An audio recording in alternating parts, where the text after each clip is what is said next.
So this morning I am planting more nasturtium. Now I've already done some of this year, but you can never have too much nasturtium in your garden. It's a lie. You can have too much. Mine looked like a nasturtium jungle by the end of the summer last year. But to get through the early summer when those little caterpillars want to eat all your vegetables, nasturtium is going to be your angel. She is going to save you from losing your vegetables. Now, the seeds are so easy to plant, and they're so easy to collect from the plant as well. See how large these seeds are? So they are so easy to see and to plant.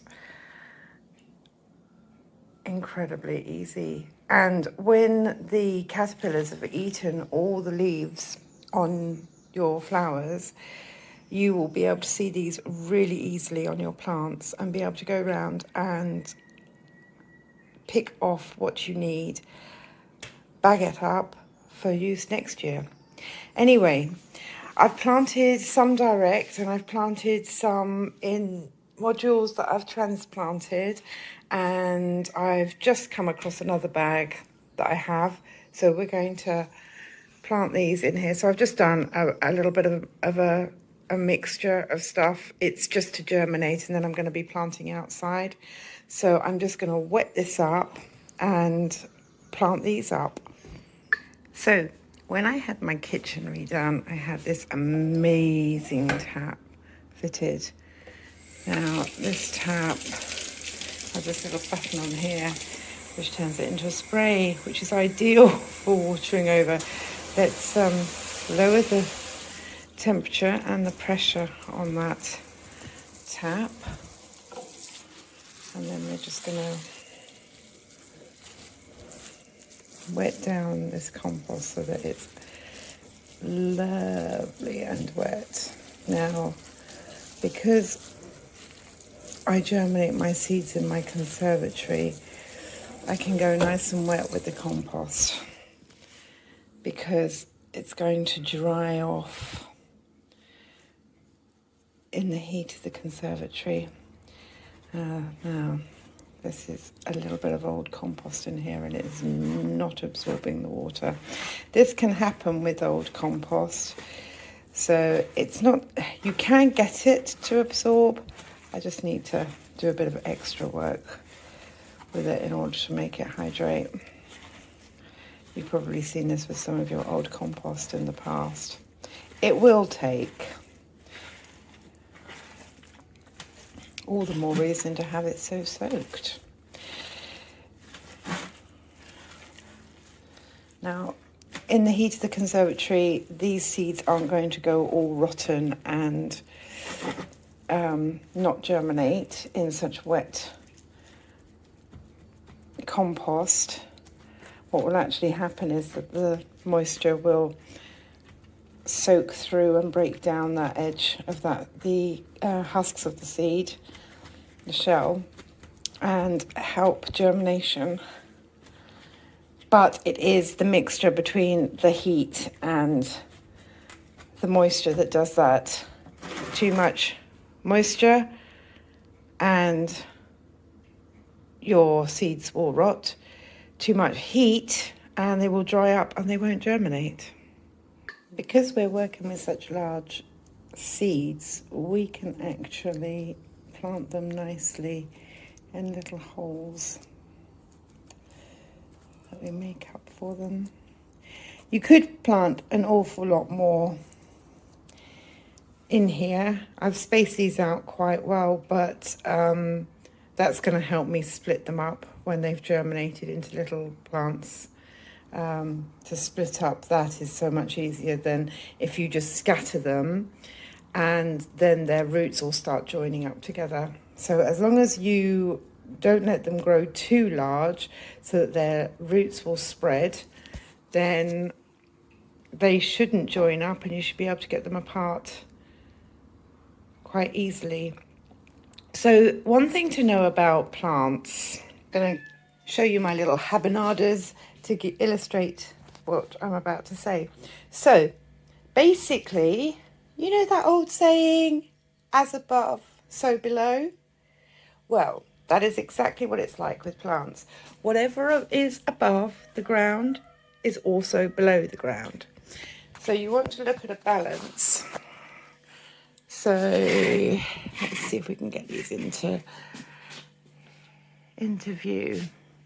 So if you can see, what is above the ground is going to be also below the ground. So this plant here is about this wide, and this tall. So the roots are going to come down here and be about this wide. This one here is about this tall, so the roots are going to be about this long. And the plant is about this wide, which is pretty much the same width as the plant. This one, however, and there's a couple of plants in there, there's a lot more going on above the ground than there is below the ground, and the width is beyond that of the plant. So this one needs to be repotted. This one I repotted yesterday, which is why the balance is what it is here. It was in a much smaller area before that. And this one is going to be in here. This one will probably be fine in here until it gets repotted into its permanent position for the summer. So as above, so below. This one needs repotting. These two will be fine for the moment. So when you are trying to separate your seedlings, you want them to be nicely spaced apart so that they're going to be easy to separate. If those were planted too close together, like these little things that I've neglected, and they need to be separated out, I've left those a little bit too long. So when I separate those out, those roots are going to be entwined with each other, which it's not impossible to separate them, but it just makes life a little bit harder. Whereas these ones, I did 2 to the pot. These are ready to be transplanted now, and hopefully they will be nice and easy to split up. These guys here, I'm going to have to split up very quickly. I wasn't expecting all 4 to germinate. So if I leave them for very much longer, they're going to be nicely tied up together. It's really handy to be able to use these little pods here where you put one in each one. But when you're doing something as easy as the nasturtium, it's just as easy to do them like this. Now, some people will also get like a ruler or a hard edge and cut up this soil so that they've made their own sort of little pods that they can pop out. But because I have mine in the conservatory that gets very warm, and so I am watering quite a bit, I tend to find that those just mush back together again. So it's not important for me for the way that I do this in my house. And it's extremely simple. We are just literally putting in 1 seed per hole. They're lovely and easy to separate and to plant. If you've got kids, then when you're busy dealing with your really minute lettuce and carrot seeds and your precious courgette and cucumber and tomato seeds, and they want to join in, give them your caterpillar defense. They can do this. This will be nice and easy for them to do. Okay, so there we are. They just need to be covered up now.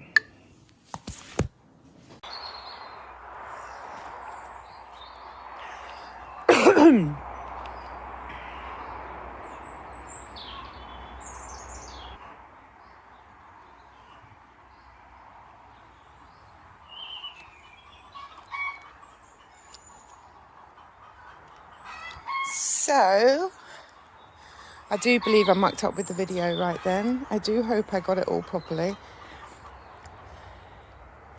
You can see my transplanted nasturtium. So what I've done is I've planted the nasturtium all the way around the outside here of the bed. And it's the same with the bed over there and over there.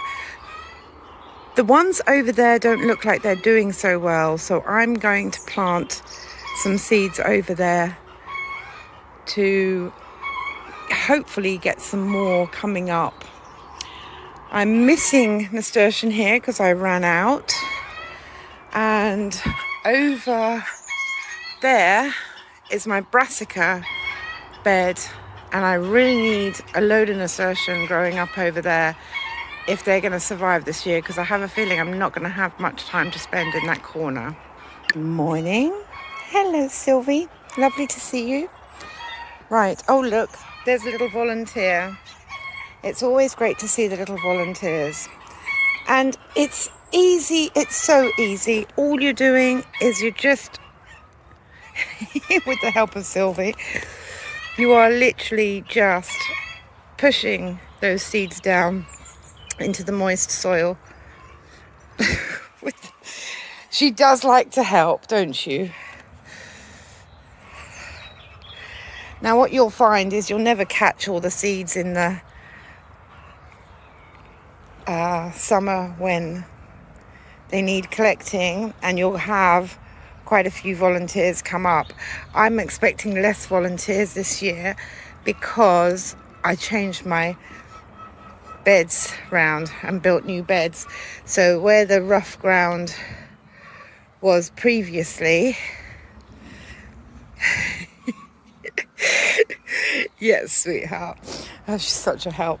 Where the bottom of the beds were previously, along here and along here where they would fall and come up naturally, we've either built over that area with the beds, or it's now a walkway. And I don't think they're going to come up in the walkway.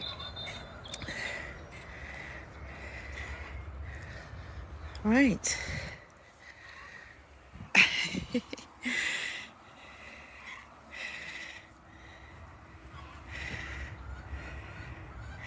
These tiny little things that you can see along here, they're my chard.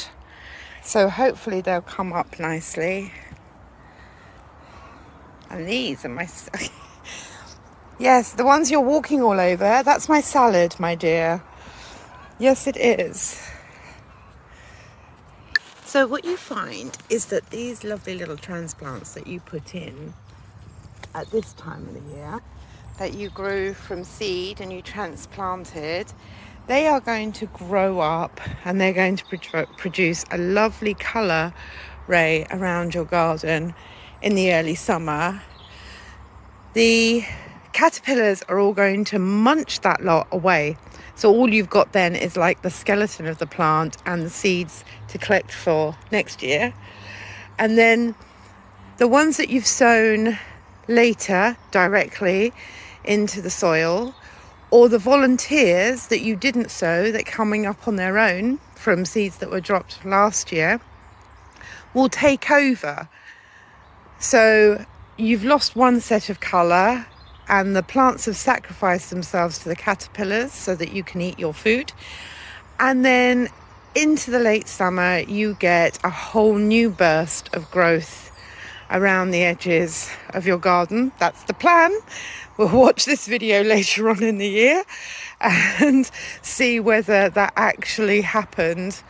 But yes, so that should produce a beautiful colour, a beautiful green and multicolored oranges, reds and yellows in the garden for the later summer. Now, I'm okay at growing my vegetables, but I'm not very good at growing flowers, I have to say. And I accidentally found the nasturtium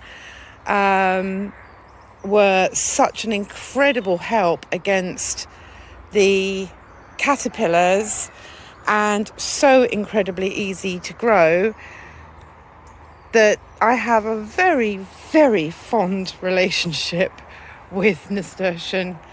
And it does become a bit of a nasturtium jungle here in the late summer, but I love it. And because I'm not very good at growing flowers, they are lovely. And I know some people might think of them a bit like weeds, but I don't. They are my garden's guardians, and they are that spring of life when I think everything's drying up and there's not much colour left to have in the garden. They spring back into life for me. So I am now off to plant some over in the brassica bed. Now I have to say, over here, the guardians of this area are very, very much my pussycats, because the mice love this area over here, and these nasturtium seeds are going to be like a quick lunch for them. So I had transplanted some nasturtium over here. Oh, there looks like there's one that survived. It's just not it was too early and too cold over in this corner, and they just didn't survive. So I'm going to direct sow now in the hope that they might come up in time to protect these in the summer.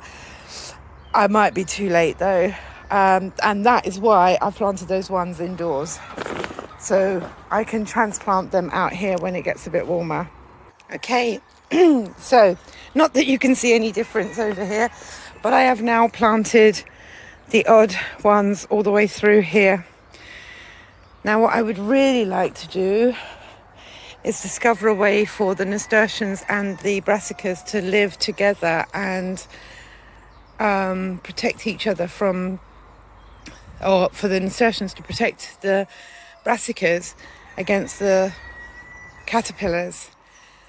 I will leave this.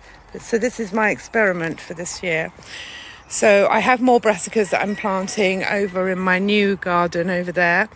But over here, what I would like to do is leave the brassicas and the nasturtium growing together and see if they can both reseed themselves and develop a wild garden of food over in this corner. So that's my experiment. It'll be interesting to see how it goes.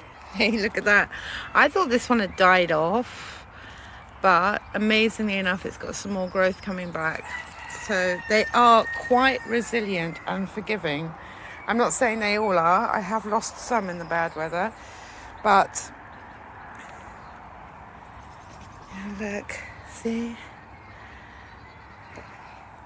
Make sure that when you're transplanting, you do transplant the majority of the plant. If you don't, you get a lot of this hanging around, whereas these bits are just coming back out of the ground from where the base of the plant was put in. This one was transplanted way too late. It had overgrown quite a bit. So I have now planted all the seeds.